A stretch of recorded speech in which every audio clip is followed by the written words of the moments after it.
Hello everyone, this is Shruti. Welcome to my YouTube channel. स्वागत है आप सभी का मेरे चैनल पे। आज हम लोग डिस्कस करेंगे poem a वैलेडिक्शन forbidding mourning. First of all मैं आपको बताती हूँ, ये पोएम जो थी ये जॉन डन ने कंपोज की थी। This poem was composed by John Donne in 1611 में इसको कंपोज की थी। And this is a metaphysical poem है।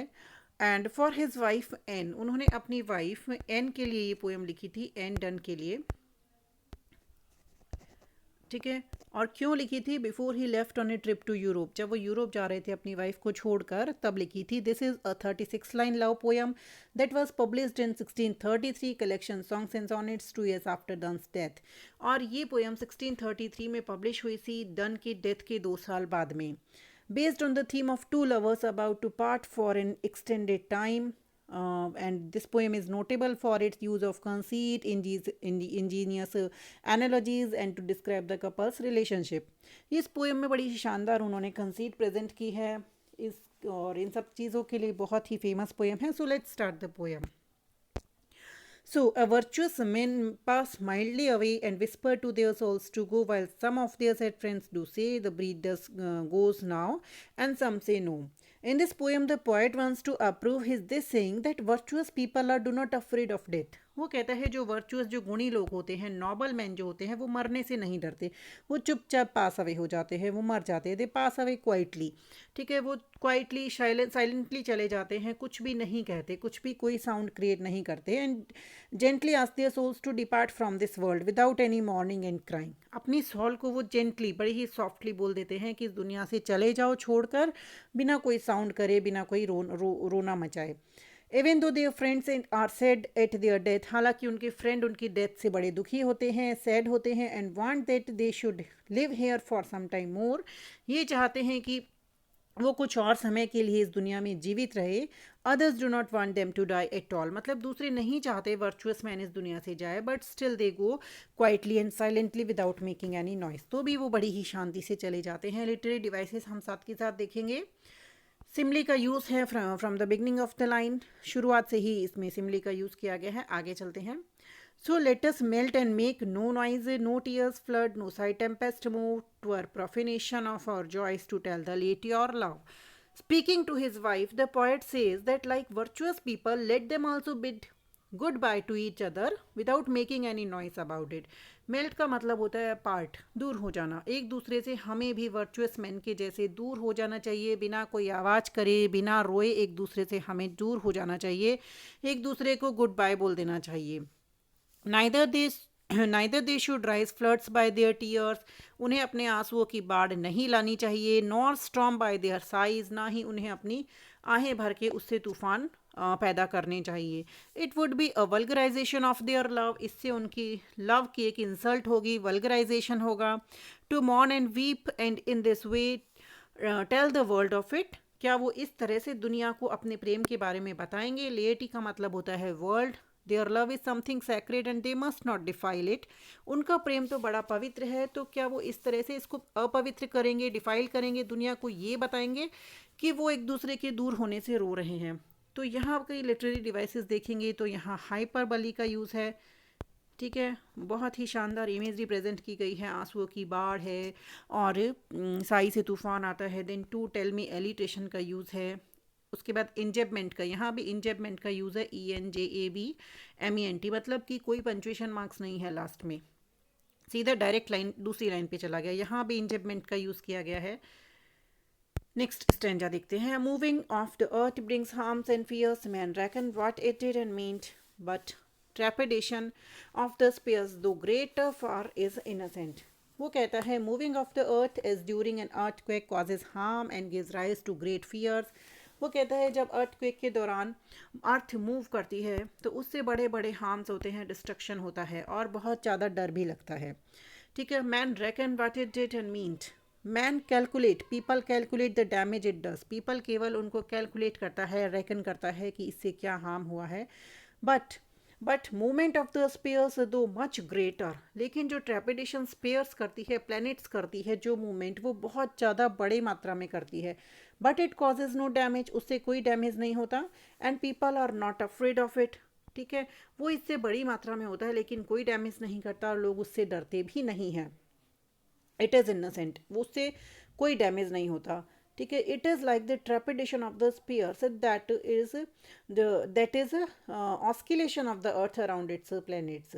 तो वो कहने का सेंस ये है कि जो छोटी थिंग्स होती है, स्मॉल थिंग्स होती है, दैट हार्म्स, वो हार्म करती है। हमारा लव कोई छोटी चीज़ नहीं है, मतलब अर्थ क्वेक करती है, थोड़े से क्वेक, उसके अर्थ क्वेक आने से, भूकंप आने से ही बहुत डिस्ट्रक्शन हो जाता है, लोगों को डर लगता है क्योंकि वो छोटी है। लेकिन जो बड़ी बड़ी प्लैनेट्स है, जो स्पेयर्स में और बड़ी चीज़ें हैं, वो जब मूव करती है तो किसी को कोई डिस्ट्रक्शन नहीं होता। इसी तरह हमारा लव कोई अर्थ जैसे छोटा नहीं है, वो बहुत बड़ा है। इससे ना तो कोई डर है इसमें, ना ही कोई डिस्ट्रक्शन है। तो यहाँ पर बहुत अच्छी इमेजरी प्रेजेंट की है, उसकी साइंटिफिक नॉलेज का पता चलता है हमें पोएट के। आगे चलते हैं, next stanza. Dull sublunary lovers love, whose soul is sense, cannot admit absence because it does remove those things which alimented it.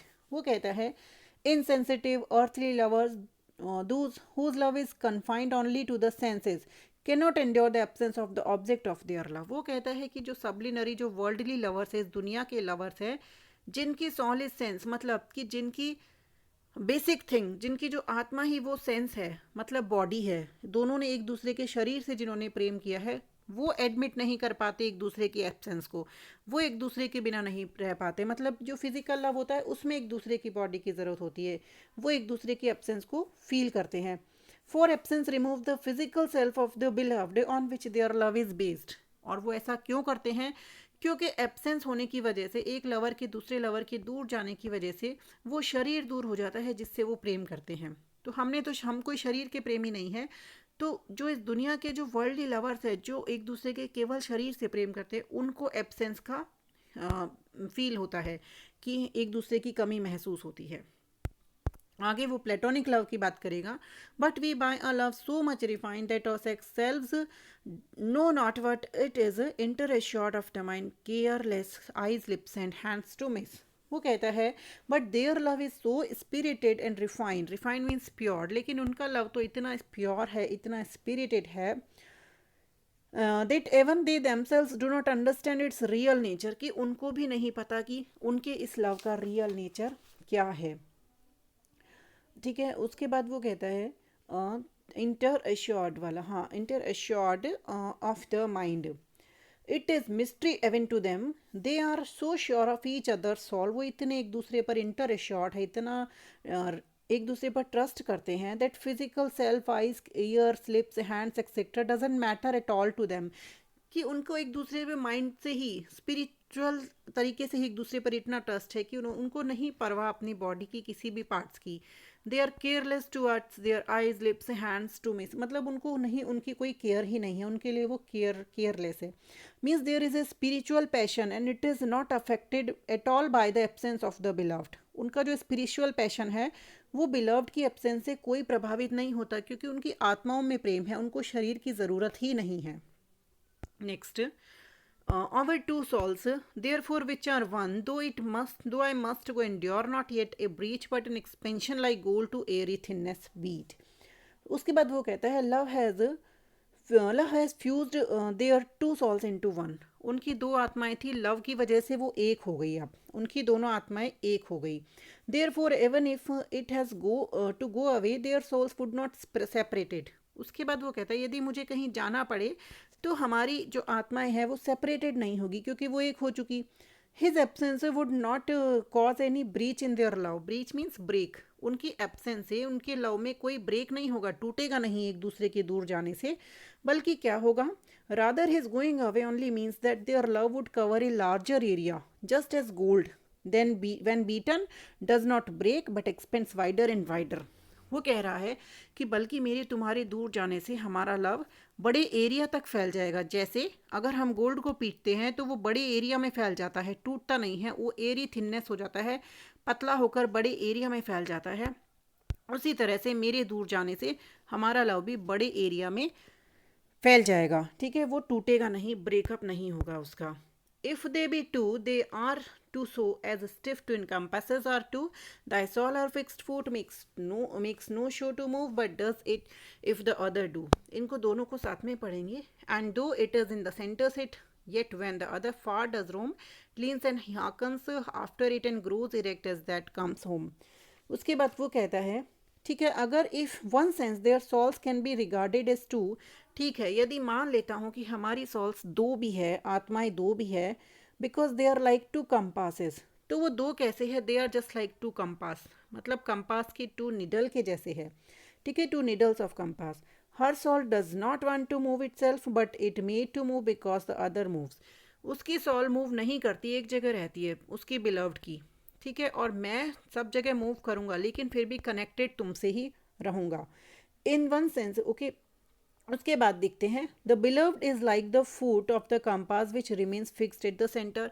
मतलब तुम तो कौन सा फुट रहोगे, जो फिक्स फुट रहता है, ठीक है, जो सेंटर में फिट एकदम एक जगह पे रहता है, जो एक जगह दिखाई देता है, ऐसा लगता है, makes no show to move, जो हिलता हुआ नहीं दिखता, but the other if the what does if the other do, लेकिन ये मूव करता है, दिखता नहीं है, लेकिन ये मूव करता है जब दूसरा मूव करता है तब.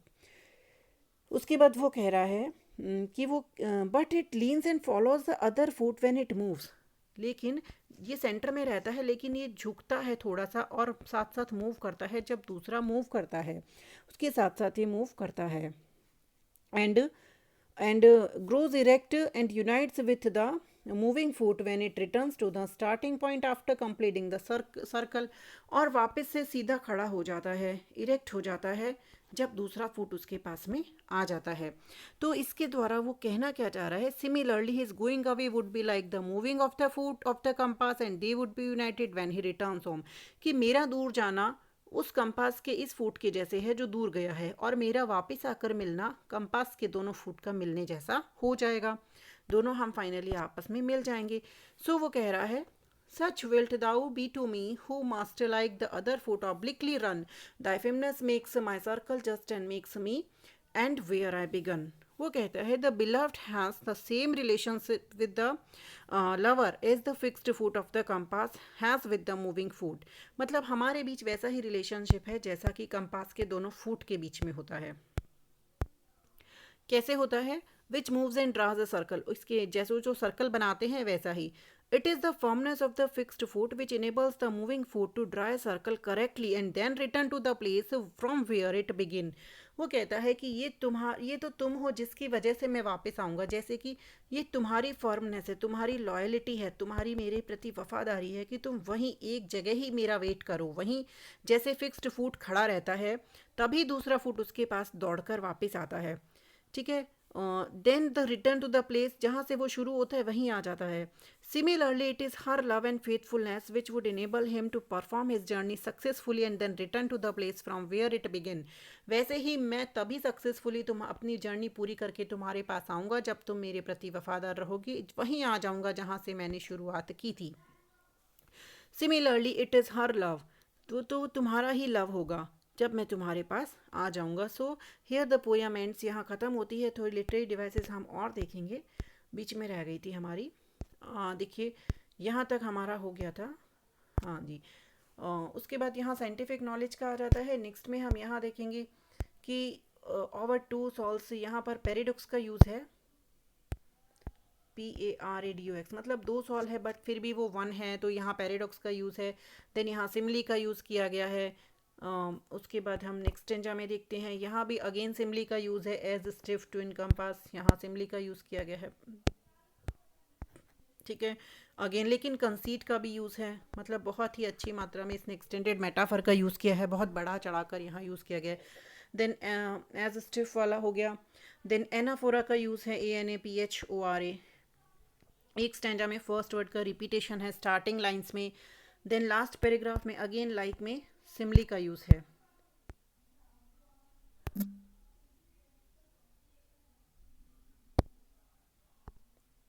यहाँ पर सिमली का यूज़ किया गया है.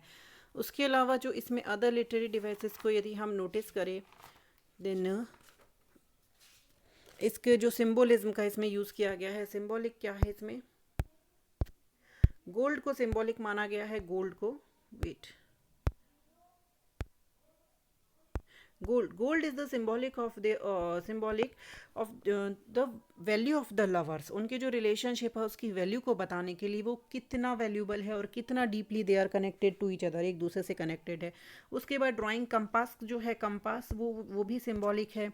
Means although they are there are other symbols of the unity of the two lovers like compass, this one is the memorable because of the way the legs change its responses to one another. ठीक है, तो बहुत ही शानदार वाला यहाँ पर compass का symbolic present किया गया है। Their love is physical love but it is still spiritual love. Spiritual love है, साइंटिफिक एंड मैथमेटिक इमेजेस इसमें बहुत अच्छी प्रेजेंट की गई है।